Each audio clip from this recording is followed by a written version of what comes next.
संभल से ओम प्रकाश राजभर का बड़ा बयान सामने आया है। स्वामी प्रसाद मौर्य पर किया तीखा हमला। स्वामी प्रसाद मौर्य खो बैठे हैं मानसिक संतुलन। अखिलेश यादव के इशारे पर बयानबाजी कर रहे हैं स्वामी प्रसाद मौर्य। समाजवादी पार्टी पतन की ओर। ओम प्रकाश राजभर ने कहा है, सपा ने गरीब कमजोर को लूटा है, कांग्रेस मजबूत होगी तो सपा खत्म हो जाएगी। तो ये बयान ओम प्रकाश राजभर की तरफ से सामने आया है। स्वामी प्रसाद मौर्य पर निशाना साधा।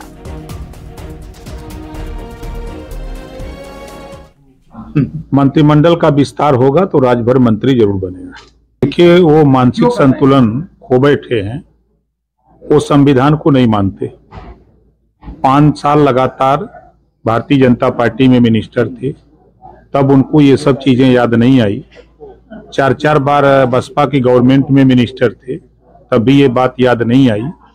सत्ता से बेदखल होने के बाद वो अपना मानसिक संतुलन खो बैठे हैं, इस नाते इस तरह की अनर्गल बयानबाजी कर रहे हैं। ये समाजवादी पार्टी के नेता अखिलेश यादव जी के इशारे पर हो रहा है। शायद आपको याद होगा, रामलौटन निषाद ने भी एक बार इसी तरह की टिप्पणी की थी। उस समय अखिलेश यादव जी ने रामलौटन निषाद को पार्टी से निष्कासित कर दिया था, और आज वही बयान उसी तरह की टिप्पणी करने वाले व्यक्ति को बगल में बैठा करके चाय पिला रहे हैं। तो कहीं ना कहीं संरक्षण अखिलेश जी का दिख रहा है। रामपुर में नौकरी दिलाने के नाम पर ठगी हुई है। सऊदी अरब में नौकरी दिलाने के नाम पर ठगी 2.5 लाख रुपए की ठगी हुई है। ड्राइवर की नौकरी दिलाने के नाम पर यह पूरी ठगी की गई है। पीड़ित की तहरीर पर दोनों के खिलाफ, आपको बताते चले कि 2 लोगों के खिलाफ मुकदमा दर्ज हुआ है। थाना फोर्ट क्षेत्र का यह पूरा मामला बताया जा रहा है, जहां पर ठगी का मामला सामने आया है।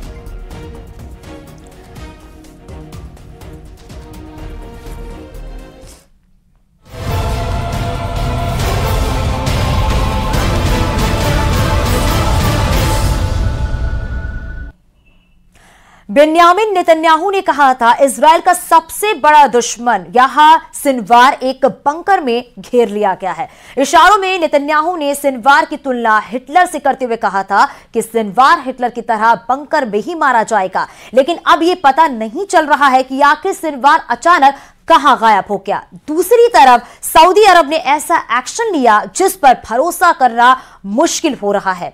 हमास के समर्थकों को सऊदी अरब में गिरफ्तार किया जा रहा है, और यहां तक कि सऊदी अरब में फिलिस्तीन का नाम लेने से भी लोग कतरा रहे हैं।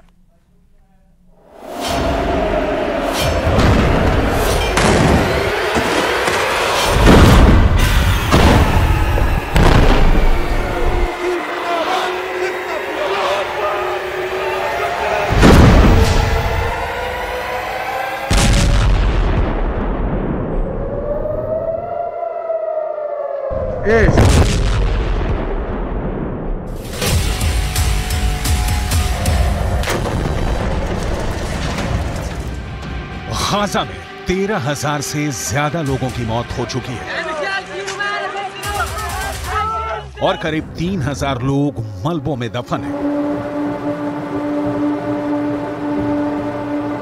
इजराइल किस तरह और कितनी तरफ से हमास पर टूट पड़ा है, इसकी रिपोर्ट करने की ताकत भी अब फिलिस्तीन के अखबारों के पास नहीं बची है। गाजा पट्टी के अंदर 40 से ज्यादा पत्रकार मारे जा चुके हैं, और इजराइल फिलिस्तीन के अखबारों के पूरे नेटवर्क को ही तोड़ दे रहा है। इसीलिए अब गाजा पट्टी से वही खबरें सामने आ रही हैं जो इजराइल चाहता है।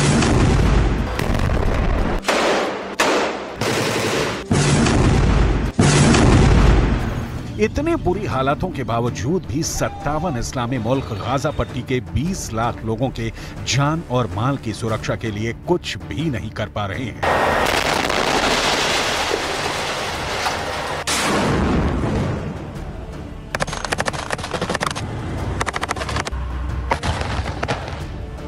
फिलहाल जो रिपोर्ट आ रही है उससे यह साफ लग रहा है कि उत्तर गाजा में भारी कोहराम मचाने के बाद अब इजराइल अपना पूरा फोकस दक्षिणी गाजा पर कर रहा है।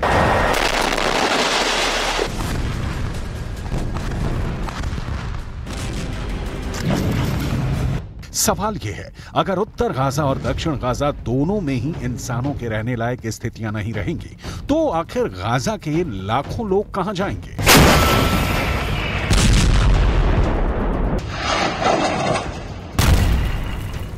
ऐसे खतरनाक हालातों में अगर 57 इस्लामिक देश एक साथ खड़े होते तो निश्चित तौर पर इजरायल पर दबाव बनाना बहुत आसान हो जाता, लेकिन आज स्थिति बिल्कुल अलग है।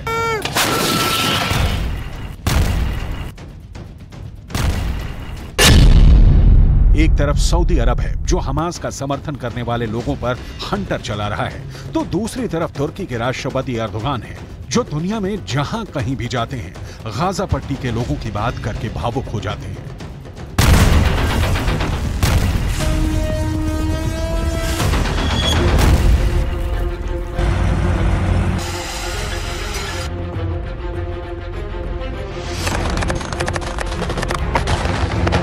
तुर्की के राष्ट्रपति एर्दोगान ने जर्मनी की राजधानी बर्लिन का दौरा किया है और जर्मनी के चांसलर ओलाफ स्कॉल्स के साथ उनकी द्विपक्षीय वार्ता हुई, लेकिन इस पूरी वार्ता के दौरान आर्थिक मुद्दे पूरी तरह से किनारे नजर आए और दूसरे सभी मुद्दे गाजा पट्टी के तनाव के सामने छोटे पड़ गए। आखिर कैसे? तुर्की के राष्ट्रपति एर्दोगान हमास के पक्ष में पूरी इस्लामी दुनिया को एक करने के लिए बेचैन हुए जा रहे हैं।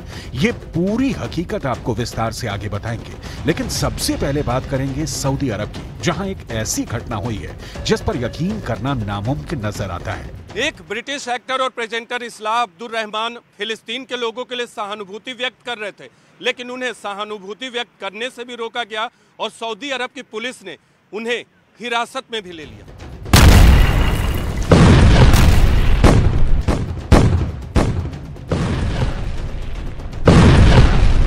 सऊदी अरब के अंदर ऐसी एक नहीं और भी कई घटनाएं हो चुकी हैं जिसमें हमास के समर्थकों पर सऊदी अरब की सरकार कड़कती बिजली की तरह टूट रही है। इस घटना ने पूरी इस्लामी दुनिया में एक हड़कंप सा मचा दिया है। दरअसल ब्रिटिश एक्टर इस्लाह अब्दुल रहमान उम्रा करने के लिए सऊदी अरब गए थे। सऊदी अरब के अंदर इस्लाह अब्दुल रहमान फिलिस्तीन के लोगों के साथ सहानुभूति जताने के लिए एक फिलिस्तीन काफिया पहने हुए थे। फिलिस्तीनी काफिया एक ऐसा कपड़ा होता है जो गले पर पहना जाता है और इसमें चेक होते हैं। फिलिस्तीन का आंदोलन करने वाले बड़े नेता यासिर अराफात अक्सर फिलिस्तीनी काफिया पहनते थे और ये फिलिस्तीनी काफिया एक तरह से यासिर अराफात की पहचान बन गया था।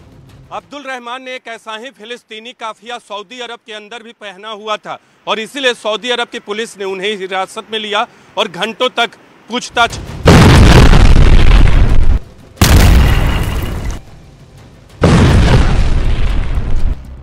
सऊदी अरब की पुलिस ने ब्रिटिश एक्टर अब्दुल रहमान से यह पूछा कि वो कब से सऊदी अरब में है, सऊदी अरब में वो कहां गए हैं। अब्दुल रहमान को एक संदिग्ध की नजर से देखा गया। अब्दुल रहमान की उंगलियों के निशान देने के बाद उनको रिहा तो कर दिया गया।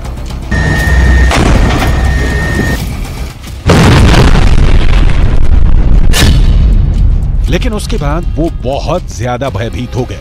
उन्होंने मिडिल ईस्ट के एक न्यूज़पेपर से बात करते हुए कहा कि वो फिलिस्तीन के साथ सहानुभूति दिखाना चाहते थे, लेकिन उन्हें ये करने नहीं दिया गया। इसी तरह सऊदी अरब के अंदर गाजा के लिए प्रार्थना करने वाले एक अल्जीरियाई मूल के शख्स और बांग्लादेशी मूल के एक ब्रिटिश नागरिक को भी गिरफ्तार किया गया। बात एकदम साफ है कि सऊदी अरब का सऊदी राजवंश ये नहीं चाहता कि उसकी धरती पर किसी भी तरह का विरोध प्रदर्शन की संस्कृति का जन्म हो। सऊदी राजवंश को ये बात बहुत अच्छी तरीके से पता है कि जो लोग आज फिलिस्तीन के समर्थन में सड़कों पर उतरेंगे, कल उसकी ही सरकार के खिलाफ ये लोग विरोध प्रदर्शन कर सकते हैं। इसीलिए सऊदी राजवंश प्रोटेस्ट के कल्चर को ही पूरी तरह से खत्म करना चाहता है। यही उसका एक टारगेट है। आमतौर पर यह जानकारी बहुत कम लोगों को है कि सऊदी अरब एक ऐसा देश है जिसका पुराना नाम स्टेट ऑफ हिजाज था, लेकिन 23 सितंबर 1932 में जब सुल्तान अब्दुल अजीज बिन सऊद ने इस स्टेट ऑफ हिजाज पर कब्जा किया तो उन्होंने इस इलाके का नाम बदलकर सऊदी अरब रख दिया। इसमें सऊदी शब्द सुल्तान अब्दुल अजीज बिन सऊद का सरनेम है। शायद दुनिया की ऐसी पहली घटना होगी जब किसी राजवंश ने किसी देश पर अधिकार करने के लिए उस देश का नाम भी अपने राजवंश के नाम पर कर दिया हो।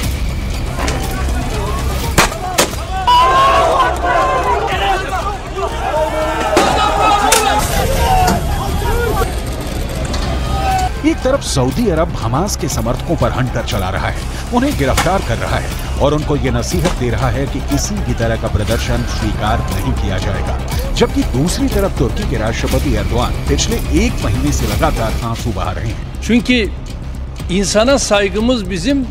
तुर्की के राष्ट्रपति एर्दोआन ने बर्लिन का दौरा किया और इस दौरान उनकी द्विपक्षीय वार्ता जर्मनी के चांसलर ओलाफ स्कोल्ज के साथ हुई है। एर्दोआन आर्थिक मुद्दों पर बातचीत करने के लिए बर्लिन आए थे, लेकिन सारा मामला खटाई में पड़ गया और सबसे ज्यादा मतभेद गाजा के मसले पर हो गए। जर्मनी को तुर्की के राष्ट्रपति एर्दोआन की वो बात सबसे ज्यादा नागवार गुजरी, जिसमें एर्दोआन ने जर्मनी के इजराइल को किए जा रहे समर्थन को लेकर एक ऐतिहासिक तंज कसा। तुर्की के राष्ट्रपति एर्दोआन ने कहा कि जर्मनी इस अपराध बोध से ग्रस्त होकर के इजरायल का समर्थन करने के लिए मजबूर है कि दूसरे विश्व युद्ध में यहूदियों का जो नरसंहार हुआ उसमें जर्मनी के तानाशाह हिटलर की एक बहुत बड़ी भूमिका थी। यही बात किस तरह तुर्की के राष्ट्रपति ने संकेत में कही, जरा सुनिए। Eğer burada elimiz, kolumuz, dilimiz bağlı kalırsak bunun tarihi hesabını veremeyiz. Onun için bir borçluluk psikolojisi içerisinde İsrail-Filistin savaşını değerlendirmemek gerekir. Bakın ben rahat konuşuyorum. Çünkü bizim İsrail'e borcumuz yok. Borçlu olsak bu kadar rahat konuşamayız. Ama borçlu olanlar rahat konuşamıyorlar. बयान से बिल्कुल साफ है कि तुर्की के राष्ट्रपति ने कहा कि उनके ऊपर कोई कर्जा नहीं है कि वो इजराइल का समर्थन करने को मजबूर हैं, जबकि इजराइल के तानाशाह ने यहूदियों का नरसंहार। नोट करने वाली बात यह है कि जर्मनी ने अब तक इजरायल को काफी ज्यादा सपोर्ट दिया है। सबसे बड़ी बात यह है कि जैसे ही 7 अक्टूबर को हमास ने इजरायल के खिलाफ हमला शुरू किया, उसके बाद ही जर्मनी के चांसलर ने इजरायल की राजधानी तेल अवीव का दौरा किया और उन्होंने नेतन्याहू से मुलाकात करके इजरायल को हर तरह से मदद का आश्वासन दिया। इतना ही नहीं, जर्मनी हथियारों के तौर पर भी इजरायल की मदद करता रहा है और यही बात तुर्की के राष्ट्रपति एर्दोआन को बहुत ज्यादा परेशान कर रही है और यही वजह है कि उन्होंने जर्मनी के चांसलर के सामने उनकी मौजूदगी में गाजा के मुद्दे को बहुत बड़े पैमाने पर उठाया। Fazlasıyla İsrail'in elinde rehine var. Ve yılların rehineleri, tutsakları İsrail'in elinde. Bunu da görmemiz lazım. Bunu görmezsek bu da haksızlık olur. दूसरे विश्व युद्ध के दौरान जर्मनी के तानाशाह एडोल्फ हिटलर ने यहूदियों का नरसंहार करने के लिए बाकायदा संस्थाएं बनाई थी और इन संस्थानों में पूरे यूरोप के अंदर करीब 60 लाख यहूदियों को मार दिया गया था। एडोल्फ हिटलर एक समाजवादी राष्ट्रवाद की राजनीतिक विचारधारा के अनुयायी थे और हिटलर ने जो कुछ भी किया उसके बाद जर्मनी के अंदर कभी भी कट्टर राष्ट्रवादी पार्टी उभर ही नहीं सकी। लेकिन अब तुर्की के राष्ट्रपति एर्दोआन साफ तौर पर यह कहना चाहते हैं कि अगर हमास ने जो किया वो गलत है, तो अब गाजा के अंदर जो इजरायल कर रहा है उसकी भी